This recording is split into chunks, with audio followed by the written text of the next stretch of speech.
Welcome to Fluent Daily, the English listening channel for advanced learners at B2 and C1 level.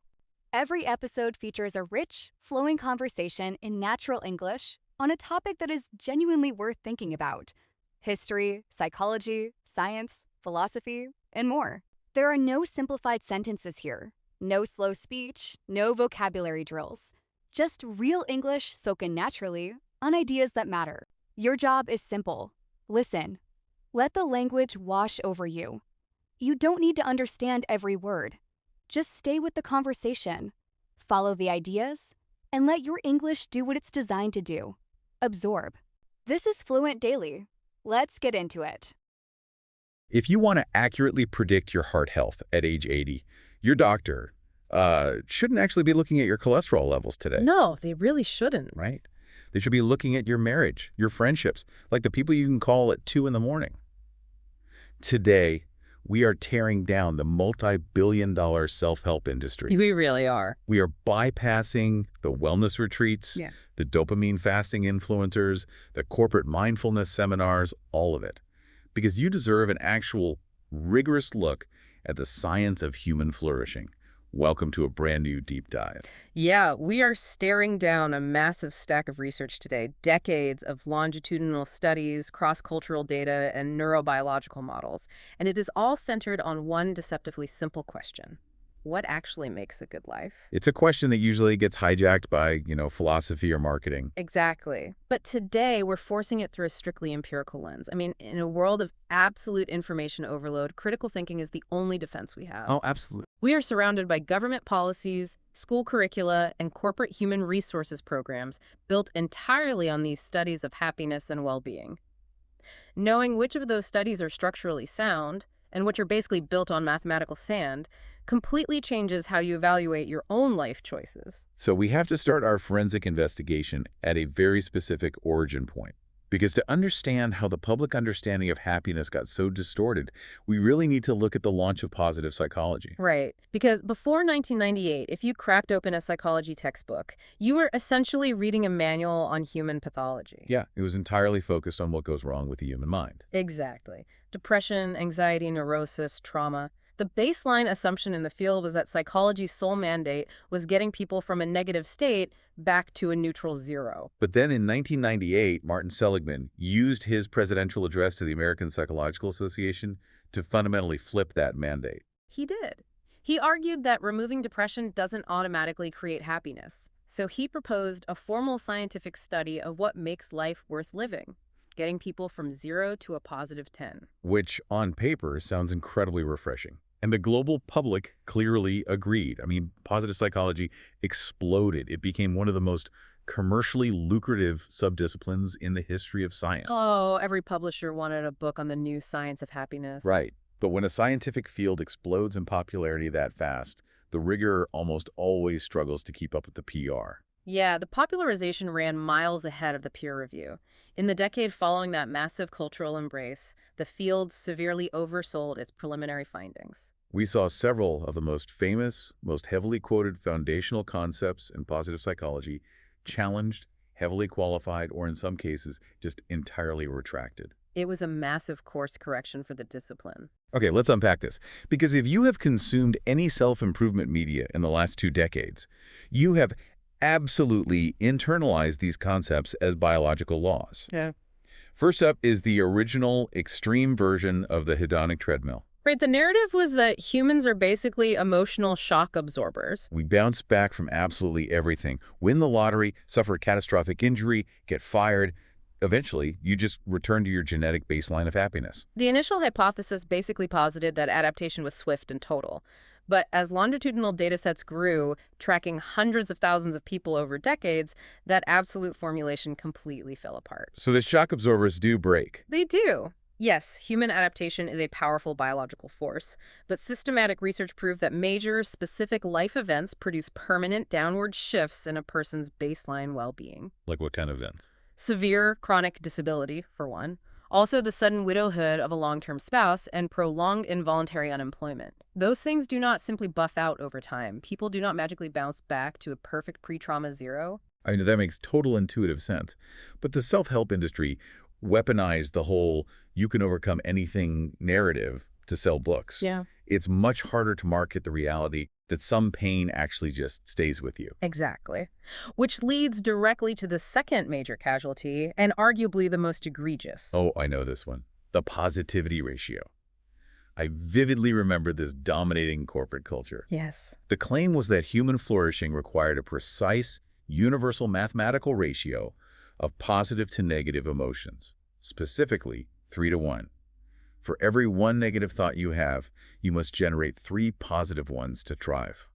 The 3-to-1 ratio is a fascinating case study in how the illusion of scientific precision can completely bypass our critical faculties. I mean, it sounded profoundly rigorous. It gave people a concrete target. But it was fake math. Well, completely. Years later, independent researchers scrutinized the foundational paper and discovered that the mathematical modeling used to derive that specific number was entirely misapplied. Wait, how misapplied? The authors had taken nonlinear dynamics equations, specifically the Lorentz equations used to model fluid dynamics and weather patterns, and essentially just pasted them onto human emotional states. You're kidding. Weather pattern. Yes. The math was, for all practical purposes in this context, completely meaningless. That is the equivalent of trying to calculate the circumference of your self-esteem using the recipe for a blueberry muffin. It's literally marketing wearing a lab coat. It really is. And it perfectly sets up the third massive oversimplification, which is the genetic set point. Oh, the pie chart. The famous pie chart. It dictated that your happiness is exactly 50% genetic, 10% based on your life circumstances, and exactly 40% under your voluntary control. So why is this one flawed? Because genetics do play a role. Right, they do, and we need to be very precise about why this is flawed. Behavioral genetics is a real robust field. Heritability estimates for subjective well-being do actually hover around the 40 to 50% mark. Okay, so where did they go wrong?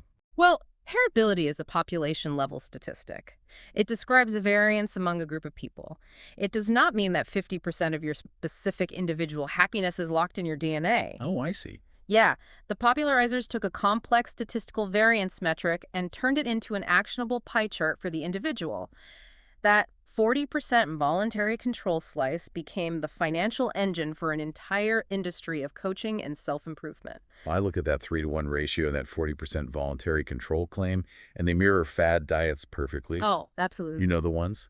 Eat exactly 30% protein and 10% carbs at 2 p.m., and you'll hack your metabolism. It takes the staggering, messy complexity of human neurobiology and just slaps some marketable formula on it. For you listening, imagine how many millions of dollars have been spent on corporate wellness retreats built entirely on a fluid dynamics equation that had nothing to do with the human brain. It is deeply sobering. But this correction phase in the literature is exactly how science is supposed to work. We discard the bad models to refine the good ones. The science of well-being isn't a failure. It simply requires immense definitional precision. Right. You can't accurately measure a phenomenon until we agree on what the phenomenon actually is. Precisely. And the deepest problem the field faced wasn't just bad math. It was that happiness is a completely inadequate umbrella term. Yeah, if you're trying to measure a single thing called happiness, your data is going to be contradictory nonsense. Because my happiness while eating a perfect slice of pizza is functionally different from my happiness while watching my child graduate. Exactly. So how did the field finally crack this open? They realized they had to cleave human well-being into 3 conceptually distinct, empirically measurable pillars. Okay, what are the 3 pillars? They interact, certainly, but they're driven by entirely different mechanisms. The first pillar is hedonic well-being. That's the moment-to-moment experience, right? Precisely. Hedonic well-being is the raw, affective texture of your daily life. It is the real-time balance of positive emotions like joy, amusement, comfort against negative emotions like stress, anger, and sadness. I think Daniel Kahneman calls this experienced utility, doesn't he? Yes. Nobel laureate Daniel Kahneman. But capturing that data seems impossible. Like, you can't put a subject in a functional MRI machine and leave them there for a year to see if they enjoy their Tuesday commute. This is where the methodology really had to evolve. Researchers developed the experience sampling method, or ESM. In the early days, they actually gave participants physical pagers. Wow, pagers. Yeah, and today it's done via smartphone apps. The researchers ping participants at random, unpredictable intervals throughout the waking day. And the app asks 2 simple questions. what are you doing right now, and how do you feel on a sliding emotional scale. So you're just constantly checking in. Right. When you aggregate thousands of those momentary pings over weeks and months, you construct an incredibly accurate topological map of a person's emotional life. So hedonic well-being is simply the aggregate score of all those tiny moments. I am enjoying this coffee. I am frustrated by this email. I am laughing at this joke. Exactly. But that doesn't capture the whole picture because someone could have a day full of frustrating emails and still feel like their life is on the right track.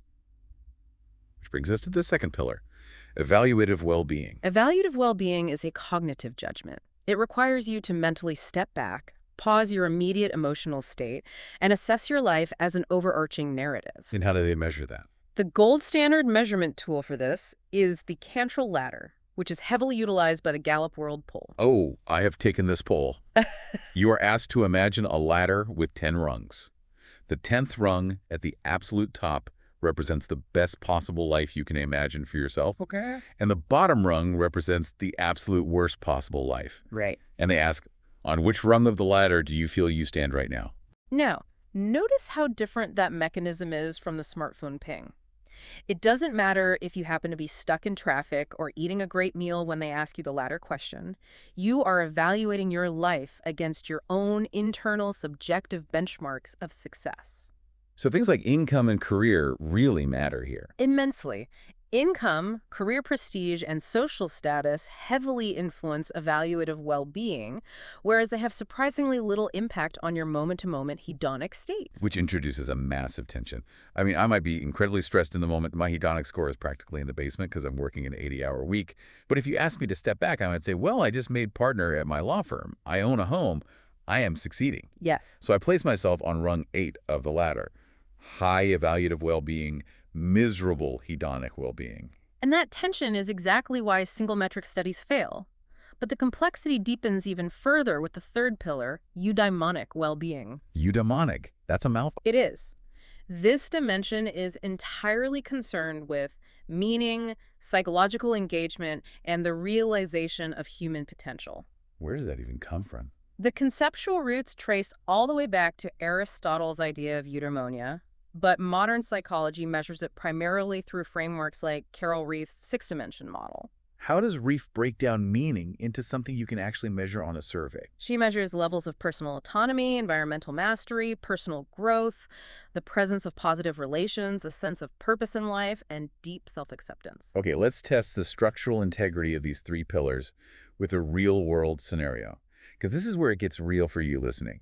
Imagine you are spending your entire weekend taking care of an aging, terminally ill parent. Okay. You are administering medication, dealing with insurance paperwork, and watching someone you love decline. Your moment-to-moment hedonic score is going to be abysmal. You are exhausted, stressed, and grieving. Your evaluative score, where your life stands on the ladder, might also take a hit because your career is on hold and your finances are draining. But your eudaimonic score... Your eudaimonic score would likely be off the charts. Right. You are deeply engaged in an act of profound meaning, fulfilling a crucial social role, and acting in pure alignment with your deepest values. This is why the distinction is not just academic, it actually dictates global policy. Give me an example of that. Parenting young children is the classic example in the literature. When experience sampling pings, parents taking care of toddlers, their hedonic joy often ranks barely above doing household chores. Oh, wow. Yeah. If a government only tracked hedonic data, they would issue public health warnings advising citizens to avoid reproduction at all costs because it causes severe emotional distress. But if they track eudaimonic data, they see that parenting provides a massive reservoir of meaning that sustains humans through the misery of sleep deprivation. So, if our moment-to-moment hedonic happiness is this volatile, fluctuating thing, heavily dictated by whether we are doing a chore or eating a good meal, what happens when our underlying circumstances fundamentally shift? What do you mean? Like, I buy a much bigger house, or I get in a car accident and lose my mobility. If hedonic joy is so tied to the immediate present, those permanent changes should completely rewrite our daily experience forever. You are walking right into the most robust, deeply researched phenomenon in all of well-being science. Hedonic adaptation. The treadmill again. The treadmill. While the pop psychology version of the hedonic treadmill overstated how perfectly we bounce back from trauma, the core biological mechanism of adaptation is undeniably real, and it is relentless. It just grinds away. It is the systematic, predictable tendency for the emotional impact of any event, positive or negative, to decay over time as you habituate to the new baseline. So the shiny new toy just stops being shiny. But how do we know it actually decays like that? We look at Philip Brickman's landmark 1978 study. Brickman sought out the most extreme situational contrast he could ethically locate. Okay, what did he compare? He measured the baseline happiness of a group of recent major lottery winners and compared them to a group of individuals who had recently become paraplegic or quadriplegic through severe accidents. Oh my God. He is testing the absolute upper limit of human luck against the absolute lower limit of human tragedy. What did the data show? The findings completely broke the prevailing assumptions of the time. While the lottery winners were marginally happier and the accident victims were marginally less happy, both groups reported daily hedonic levels that were astonishingly close to the baseline average of the control group. Wait, really? The lottery winners weren't off the charts? No. The lottery winners were not waking up in a state of ecstatic bliss every Tuesday. And more importantly, the accident victims were not living in a state of perpetual, unyielding despair. Both groups had adapted to their radical new circumstances far more than anyone predicted. We have to unpack the mechanism here. What is physically happening in my brain and my psychology that causes me to just get used to winning millions of dollars? It operates on two distinct tracks, psychological and neurological. Let's start with psychological. Psychologically, adaptation is driven by the allocation of attention. In the first 3 months after winning the lottery, the money is highly salient. You think about it constantly. That's all you can see? But human attention is finite. 2 years later, the money is just background noise. Your attention shifts back to the mundane realities of existence. You have a head cold, your teenager is acting out, you are annoyed at a neighbor. Right. The circumstance changed, but the machinery of your attention simply found new things to focus on. Additionally, you update your comparison standards. Your new mansion becomes the neutral baseline against which you judge all other houses. The new normal. That makes psychological sense. But what is the biological machinery driving that? Neurologically, it is driven by the dopamine system, which operates on a principle of reward prediction error. Dopamine. Everyone talks about dopamine fast now. Right, but people misunderstand it. Dopamine is not a pleasure chemical. It is a learning and motivation chemical. Interesting. The first time you sit in the driver's seat of a brand new luxury car, the reward is novel and unexpected by the nervous system. The dopamine spike is massive, but the brain is incredibly efficient. So it learns. Yes. By the 50th time you drive that car, your brain perfectly predicts the reward. The dopamine receptors downregulate because there is nothing new to learn. The neurochemical spike flattens out entirely. Wow. The physical car hasn't changed, but your biological response to it has completely habituated. This biological reality creates a massive, catastrophic blind spot for us when we try to plan our lives. It creates something called impact bias. Yes, impact bias is huge. We systematically, repeatedly fail to account for our own adaptation when we gaze into the future. I compare it to going to the grocery store when you haven't eaten all day. The worst idea. It's terrible. You buy 3 boxes of cookies, 2 frozen pizzas, and a bag of chips because, in your current state of hunger, you literally cannot imagine a future state where you are not hungry. You overestimate your future consumption. And impact bias is the exact same failure of imagination, just applied to emotional states. You genuinely believe the promotion to senior director will make you happy forever. You believe the new kitchen renovation will solve your underlying domestic discontent. But it won't. No. You will enjoy it far less than you anticipate, and for a much shorter duration because your dopamine system is actively working to erase the high and return you to baseline. So we are biologically doomed to chase a neurochemical high we can never actually sustain. We are trapped on the treadmill. Pretty much. But wait, earlier we established that the original theory was flawed because we don't adapt to everything equally. Some things do cause permanent shifts. So what is the cheat code here? If my brain is trying to habituate me to everything, what adapts fast and what actually resists adaptation? This is arguably the most practically actionable data in the entire field. Material improvements in consumer goods adapt incredibly fast. So Stuff. Increases in income beyond your basic needs, a nicer car, a larger television, designer clothes. Your brain will habituate to these almost immediately. The hedonic return on investment for material goods is terrible. Okay, so buying my way to happiness is out. What adapts slowly? On the positive side, social experiences and the quality of close relationships adapt remarkably slowly. Why is that? Because a strong friendship provides dynamic, variable interactions that the brain cannot easily predict and therefore cannot easily habituate to. That makes sense. And on the negative side? On the negative side, things that we fail to adapt to include chronic unpredictable noise, chronic physical pain, and notably commuting. Commuting. Let's shine a massive spotlight on this because this is beautifully specific. If you're listening to this right now, the data is offering you a direct, unequivocal mandate. Avoid long commutes at all costs. Absolutely. You might think you'll get used to an hour-long stop-and-go traffic nightmare because you love the bigger house in the suburbs. The data proves you will never get used to it. It is a profound finding.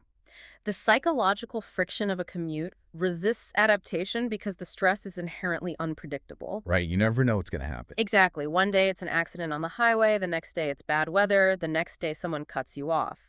The brain cannot form a clean prediction model, so the dopamine and cortisol systems remain constantly agitated. So it's just chronic stress. Yes. The literature strongly suggests that taking a financial hit or living in a much smaller home just to eliminate a long commute is one of the most reliable trades you can make for your own well-being. Which introduces a massive contradiction in how we live our lives. If material goods lose their shine instantly, and if taking a pay cut to avoid a commute is the statistically smart move for happiness, why is our entire global society so utterly obsessed with income? It's the million-dollar question. Let's dive into the complex math of money and happiness, because the studies on this seem to constantly contradict each other. The relationship between income and well-being is the most fiercely contested battleground in the discipline.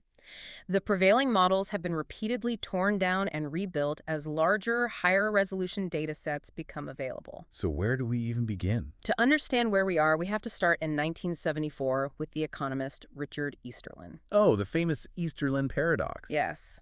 Easterlin looked at the available cross-sectional data and noticed a glaring contradiction between micro and macroeconomics. Okay, break that down. On a micro level, within any given country, richer individuals consistently reported higher subjective well-being than poorer individuals. Right. Money helped the individual. Naturally. But on a macro level, when he compared different countries, wealthier nations did not show significantly higher average happiness than poorer nations, provided basic needs were met. Wait, really? Yes. And furthermore, as a nation's GDP grew over decades, as the whole society got richer, the average happiness of its citizens remained completely flat. That is wild. More money makes me individually happier than my neighbor who makes less. But if my neighbor and I both double our salaries, neither of us gets any happier. Exactly. The paradox suggested that the psychological value of money is overwhelmingly relative. It is about status and social comparison. We don't care how much money we have, we care how much money we have compared to our peers. So it's just keeping up with the Joneses on a national scale. Right. And the Easterlin paradox became gospel for decades. But as data collection modernized, researchers with access to vastly superior global data sets began to find deep flaws in his conclusions. Enter Stevenson and Wolfers. Yes. In 2008, Betsy Stevenson and Justin Wolfers utilized the massive Gallup World Poll dataset, which covered over 150 countries. They found no evidence of the Easterlin paradox. They debunked it. Completely. Instead, they found a robust, consistent, log-linear relationship between income and evaluative well-being. That's the Cantrell ladder we discussed. Okay. And crucially, they found no satiation point. Whether moving from $5,000 to $10,000 or from $100,000 to $200,000, the proportionate increase in life satisfaction remained constant across both poor and rich nations. Okay, let's translate log-linear relationship into human English, because this is where the Weber-Fechner law of human perception comes in. Right. The data shows that money does buy happiness indefinitely, but it operates on a curve of diminishing marginal utility. Yes, exactly. If you are making $30,000 a year, a $10,000 raise is fundamentally life-altering. It removes the panic of grocery bills and late fees. But if you are making $300,000 a year, that exact same $10,000 raise is statistically invisible to your psychology. It barely registers. Right. To get the same bump in happiness, you have to keep doubling your income. That is the perfect translation. The absolute dollar amount matters far less than the percentage increase.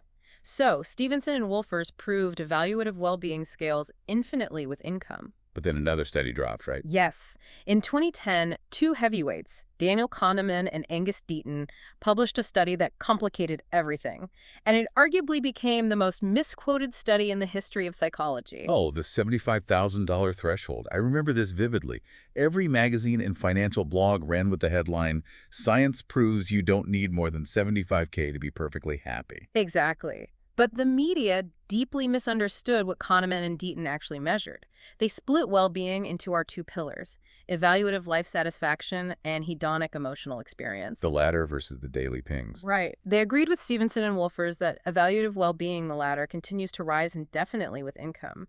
But when they looked at hedonic data, the daily experiences of stress, joy, and sadness, they found that emotional well-being reached a hard plateau at an annual income of approximately $75,000 in the U.S. Wow, a hard plateau. Yes. Beyond that number, higher income did not predict a better daily emotional experience. So the narrative became, once you hit 75K, you solved all the problems that money can solve, so stop grinding.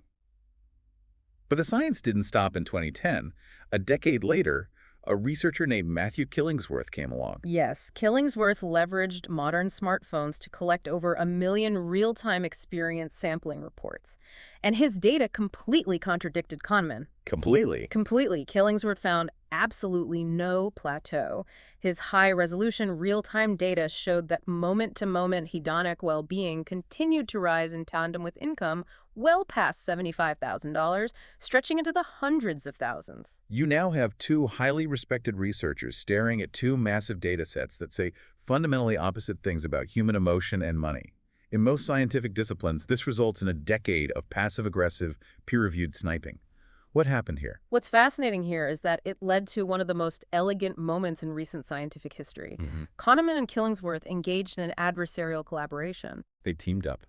They did. Instead of fighting, they combined forces, brought in an independent arbiter, and reanalyzed their data sets together to find out where the methodology actually clashed. And what did they find hiding in the math? They realized the conflict stemmed from how they measured the lower end of the emotional spectrum. Kahneman's original methodology was excellent at measuring misery, but lacked the granularity to measure increasing levels of joy. Oh, I see. When they synthesized the data, they discovered that the $75,000 plateau does exist, but exclusively for a specific minority, roughly 20% of the population. Who makes up that 20%? Individuals who are already experiencing profound emotional distress. They're suffering from clinical depression, severe bereavement, or chronic heartbreak. Oh, wow. Yeah. For this specific, deeply unhappy minority, increasing income helps alleviate the stress of poverty. But once they hit that threshold where basic needs are met, more money does absolutely nothing to alleviate their clinical or situational misery. Money cannot cure grief. It was this specific subgroup that dragged down the statistical average in Kahneman's original study, creating the illusion of a universal plateau. That is a staggering revelation. Money stops working only for the people whose problems can't be solved by money. But what about the other 80%? For the vast majority of the population who are not actively emotionally distressed, there is no plateau. Hedonic well-being continues to rise alongside income throughout the entire range studied. Money buys a better daily experience, indefinitely. But we have to snap back to the log-linear reality we discussed. Yes, for the 80%, money buys daily happiness forever. But because of diminishing returns, the sheer amount of time, stress, and labor required to double a $300,000 salary to $600,000 might require you to work 80-hour weeks. Exact. The math suggests you will actively destroy your well-being in the pursuit of a metric that is becoming exponentially harder to move. So if grinding for diminishing financial returns is a trap, where should we be investing our finite time and energy? The data doesn't just whisper the answer, it screams it. It is the most robust, universally replicated finding across all cultures, all demographics, and all measurement styles. The quality of your close social relationships is the single strongest predictor of human flourishing. The ultimate biological buffer. To understand the magnitude of this, we have to look at the gold standard of longitudinal research, the Harvard study of adult development. It is arguably the longest continuous study of human life ever conducted. When did it start? They began in 1938 with two distinct cohorts, a group of Harvard sophomores and a group of inner-city teenage boys from some of Boston's poorest neighborhoods. And they didn't just hand them a survey once a year, right? Yeah. They tracked them with a level of rigor that is hard to comprehend today. They interviewed them in their living rooms, they interviewed their parents, they drew their blood, reviewed their medical records, and as technology advanced, they literally put them in fMRI machines to scan their brains. That's incredible. They tracked their careers, their marriages, their failures, and their health for over 80 years. The sheer volume of data is staggering. And when you run the regressions on what dictates healthy aging, physical health, and psychological joy over a lifespan, one variable dwarfs all others. What's the takeaway? Robert Waldinger, the study's current director, summarized the 80 years of data in one sentence. Protecting relationships is protecting health. I know the specific statistic that came out of this, and it genuinely sounds fake, but it's real. The study found that if you want to predict a person's physical health at age 80, you do not look at their middle-aged lipid panels. Nope. The level of satisfaction a person had in their relationships at age 50 was a stronger predictor of their physical health at 80 than their actual cholesterol levels. Independent of cholesterol, independent of genetic predispositions to cardiovascular disease, independent of diet, the quality of your relationships dictates your physiological trajectory. That is wild. We have to understand the biological mechanics of why relationships operate as the super factor. They actually satisfy all three pillars of well-being simultaneously. Okay, let's map it across the pillars. Hedonic, evaluative, eudaimonic. Hedonically, close relationships provide the context for shared positive experiences. And crucially, a shared social experience resists the hedonic treadmill. How so? A dynamic conversation with a friend involves novelty, surprise, and reciprocal emotion, preventing the dopamine system from fully habituating the way it does to a static consumer good. Well, that makes sense. You can't predict what they'll say. Right. Evaluatively, having strong social support gives you confidence that you are succeeding in the human project, which boosts your ladder score. And eudaimonically, caring for a friend or a child provides a massive reservoir of meaning and purpose. It anchors you. But let's dig into the biology of that cholesterol stat. Yeah. How does my marriage protect my heart? High-quality relationships function as a biological stress buffer. When you experience a high-stress event like you lose your job or you get into a car accident, your body's sympathetic nervous system floods your bloodstream with cortisol and adrenaline. Fight or flight. Exactly. The heart rate spikes. The blood vessels constrict. This is vital for immediate survival. But chronic exposure to these chemicals destroys cardiovascular tissue over decades. Right. When you have secure social support, someone to process the trauma with, it activates the parasympathetic nervous system, specifically utilizing oxytocin and improving vagal tone. This physically flushes the cortisol from your system faster. Wow. People in isolation stay in a state of low-grade physiological fight or flight indefinitely. People with social support return to biological baseline faster. I have to throw a massive lifeline to a specific segment of the audience here. Because when we talk about relationships and social support, the extroverts are cheering. But for the introverts listening, or anyone who is happily single, this can sound like a medical death sentence. Oh, I see where you're going with this. Does the Harvard data say you need to be married with a bustling network of 30 friends to protect your heart? It is vital we make this distinction. The data is entirely blind to the number of relationships you have. It is fiercely focused on the quality and the subjective feeling of security. Quality over quantity. Exactly. The specific metric researchers often use is, do you have someone you can call in the middle of the night if you are in trouble? An introvert with two deeply trusted confidants or a single person with a fiercely loyal sibling receives the exact same biological oxytocin buffering and cortisol reduction as an extrovert with a sprawling extended family. That's a massive relief. It is not about the size of the network, it is about the structural integrity of the trust. So we zoom out and we see the 80-year arc. Relationships dictate survival. But let's zoom all the way in to a micro level. How does this massive 80-year longitudinal science translate to my schedule on a random Tuesday afternoon? Like day to day. Yeah. If I want to engineer my day for maximum flourishing based on the data, what should I actually be doing with my time? We return to the experience sampling method data. Because researchers have millions of pings from smartphones, they have built a granular, minute-by-minute hierarchy of daily activities. They know exactly which behaviors reliably produce high and low hedonic effect. Let's start with the basement. What are the specific activities that drag our daily well-being down the furthest? As we touched on earlier, solo car commuting consistently sits at the absolute bottom of human daily experience. And what else? Right alongside it is doing housework alone and passive leisure, which primarily translates in the modern era to prolonged television watching or doom scrolling on a smartphone. Doing chores in isolation and staring passively at a screen. That tracks perfectly. So what about the top of the hierarchy? What produces disproportionately high hedonic and eudaimonic returns on a Tuesday? The top-tier activities are socializing with friends, physical exercise, intimate sexual relations, and religious or spiritual practice. Okay, the religious practice finding always trips people up. Does the data suggest you need to believe in a specific theology to get a happiness bump?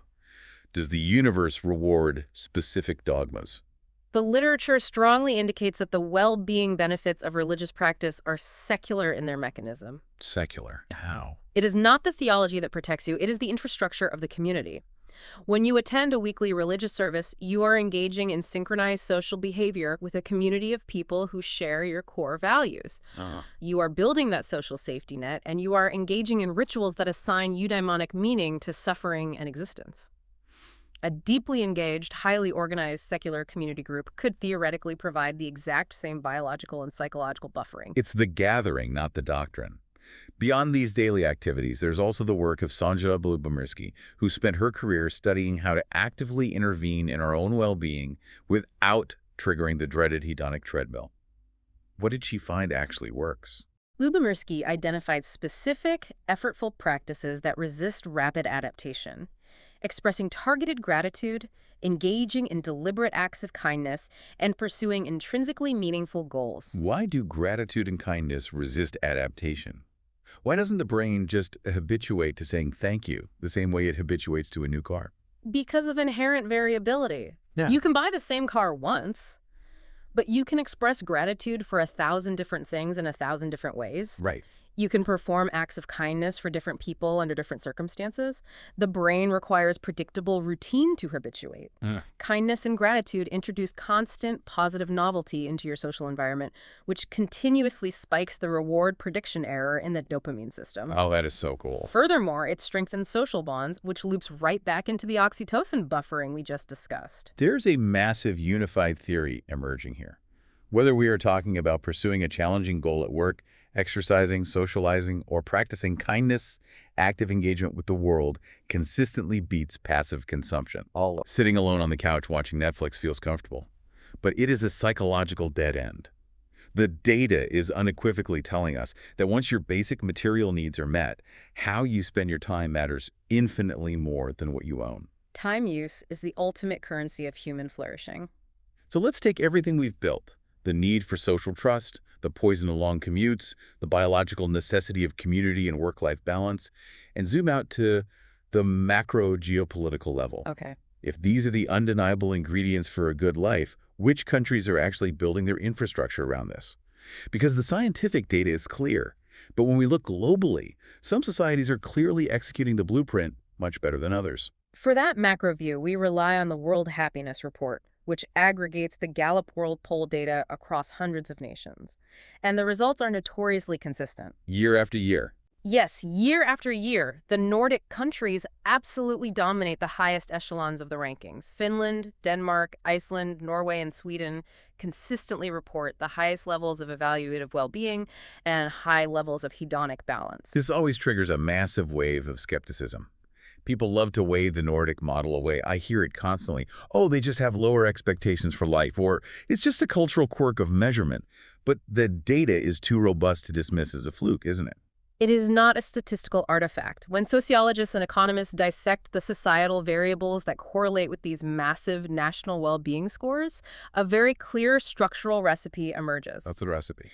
It is a combination of high GDP per capita, incredibly robust social support networks, high healthy life expectancy, a high degree of personal freedom to make life choices, widespread cultural generosity, and crucially, a near total absence of systemic corruption in business and government. Let's use an analogy here to understand how this actually affects a citizen on a Tuesday.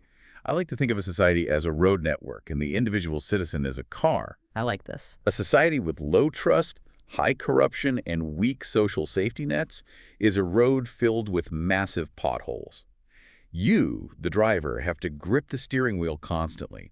You are hyper-vigilant. You hit a pothole like a medical emergency or a sudden layoff, and your axle breaks. You are devastated. Right. The Nordic model is a freshly paved, perfectly smooth highway. The car is the exact same. The human brain is the exact same. But the friction of the journey is radically reduced. That is an exceptionally accurate way to visualize it. The Nordic countries have built structural realities that actively reduce baseline cortisol levels across the population. Through their policies. Yes. Their robust welfare states, guaranteed health care, subsidized childcare, elder care mean that a sudden illness or job loss does not result in total material ruin. It removes the existential terror from daily life. And the inequality piece. Secondly, they have relatively high income equality. As we learn from the Easterland paradox, extreme inequality breeds intense status anxiety and social friction. The Nordic tax structures compress that inequality, reducing the psychological burden of status comparison. And their labor laws protect the exact things the Harvard study says we need. They structurally enforce work-life balance, capping working hours and guaranteeing weeks of vacation, which gives citizens the actual time required to invest in their social relationships. Yeah. They basically mandate the time for the oxytocin buffering to occur. Precisely. High social trust is the invisible engine of their success.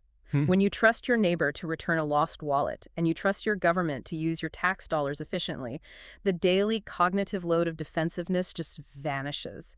It frees up immense psychological bandwidth for eudaimonic pursuits. However, I have to play devil's advocate and push back on the universal applicability of this. The psychologist Ed Diener did extensive research on cultural relativity, right? He did. He found that in individualistic Western cultures, things like personal self-esteem and individual achievement are the strongest predictors of a high ladder score. But in collectivist cultures, like many in East Asia or Latin America, the fulfillment of social roles and maintaining harmonious group dynamics are much stronger predictors of a good life. That is completely true. So, if the World Happiness Report relies on the Gallup ladder, which asks you to evaluate your individual standing on a ladder of success, isn't it possible we are just measuring how well a country achieves a very Western, individualistic philosophy of success? It is a vital critique. The Cantrell ladder requires a cognitive evaluation of life satisfaction that maps very cleanly onto Western ideals of autonomy, goal achievement, and personal standing. Right. In many Eastern philosophical traditions, the ideal state is not standing at the top of a ladder of individual achievement. It is existing in harmonious equilibrium with your community and your environment. So the test is biased. The metrics we use are not culturally neutral. While the biological need for social connection is universal, as the Harvard study proves, the cognitive framework we use to define a good life is deeply, deeply conditioned by our culture. Which means when we measure happiness, we aren't just measuring a biological state like blood pressure, we are measuring an ideology. And that brings me to what I think is the most fascinating, illuminating part of this entire deep dive, the actual language we use. Language is huge. Because the vocabulary we use to describe our own well-being heavily dictates how we experience it. The linguistic history of well-being is incredibly revealing. Let's examine the etymology of the English word happiness. It derives from the Old Norse root hap. Hap, like happenstance. Exactly. It means luck, chance, or fortune. The etymology reflects a pre-modern, deeply fatalistic worldview where a good life was substantially dependent on fortunate circumstances. You couldn't control it. Happiness was something that happened to you. It was bestowed by the gods or by the arbitrary role of fate. You had very little agency in the matter. Contrast that with the Greek concept of eudaimonia. Right. Aristotle's eudaimonia translates roughly to human flourishing, but he explicitly defined it as the active, deliberate exercise of virtue and excellence of character over a complete lifetime. So it was an action, a practice. Yeah. It was profoundly within human agency, independent of whether fate handed you good luck or tragedy. So we have these two ancient models. Happiness is blind luck, and flourishing is moral effort. But look at the modern vocabulary we use today, the buzzwords that dominate our culture, our therapy sessions, and our corporate HR email. Oh, I know the ones. Positivity, resilience, mindfulness, self-compassion, growth mindset. That specific vocabulary is the direct ideological inheritance of positive psychology, and it perfectly reflects the hyper-individualistic culture of the modern West. It frames human well-being almost exclusively as a solitary, self-directed psychological achievement. So what does this all mean? It tells us that happiness is an inside job. It's all in your head. Yes. And we must be incredibly careful here. Concepts like mindfulness and cognitive reframing represent real, validated psychological tools that help millions of people. But when that vocabulary becomes the only way a culture talks about well-being, it operates as an ideological shield. It individualizes systemic problems. If your company fires half your department, demands you work 70 hours a week to cover the slack, and you start suffering from chronic insomnia and burnout, and your HR department responds by offering you a mandatory seminar on resilience and a subscription to a meditation app, they are weaponizing the language of well-being. Absolutely. They're taking a structural failure of the environment and placing the burden of coping entirely on the individual psychology. It is the privatization of stress. When we overuse the language of individual resilience, we absolve the community, the workplace, and the government of their responsibility to pave the road and fix the potholes. Well, yeah. The data we have discussed today, from the Harvard study to the Nordic model, screams that human flourishing is a deeply social, structural phenomenon. But our modern vocabulary constantly tells us to just meditate harder in isolation. Understanding this language is an essential form of modern cultural literacy. For anyone navigating corporate wellness programs, the concepts of self-care and boundaries are crucial. But they can become a trap if we are simply trying to life hack our way out of a fundamentally broken system. They absolutely can. We have covered an astonishing amount of ground today. We started by dismantling the mathematical illusions of early positive psychology, proving that happiness cannot be solved with a 3-to-1 fluid dynamics equation. We cleaved well-being into 3 pillars: the moment-to-moment hedonic reality, the cognitive evaluative ladder, and the deep eudaimonic meaning that gets us through the darkest days. We examined the relentless machinery of the hedonic treadmill, discovering that while our dopamine system will quickly erase the joy of a new car, it will never protect us from the grinding misery of a long commute. And we charted the complex log-linear math of money, finding that wealth buys daily peace of mind for the vast majority, but yields aggressive diminishing returns that can cost us our time. We learned from 80 years of Harvard data that the quality of our social bonds is a literal life or death metric, far more powerful than our genetics or our cholesterol. And we saw in the geopolitical data of the Nordic model that structural realities, social trust, equality, and robust safety nets are the necessary soil required for those relationships and that meaning to actually take root and thrive. Which leaves us with a final provocative thought, a question for you to carry with you long after this deep dive ends. Yes. We explored the evolution of the word happiness, from the ancient reliance on luck to the Aristotelian pursuit of virtue to the modern obsession with individual resilience.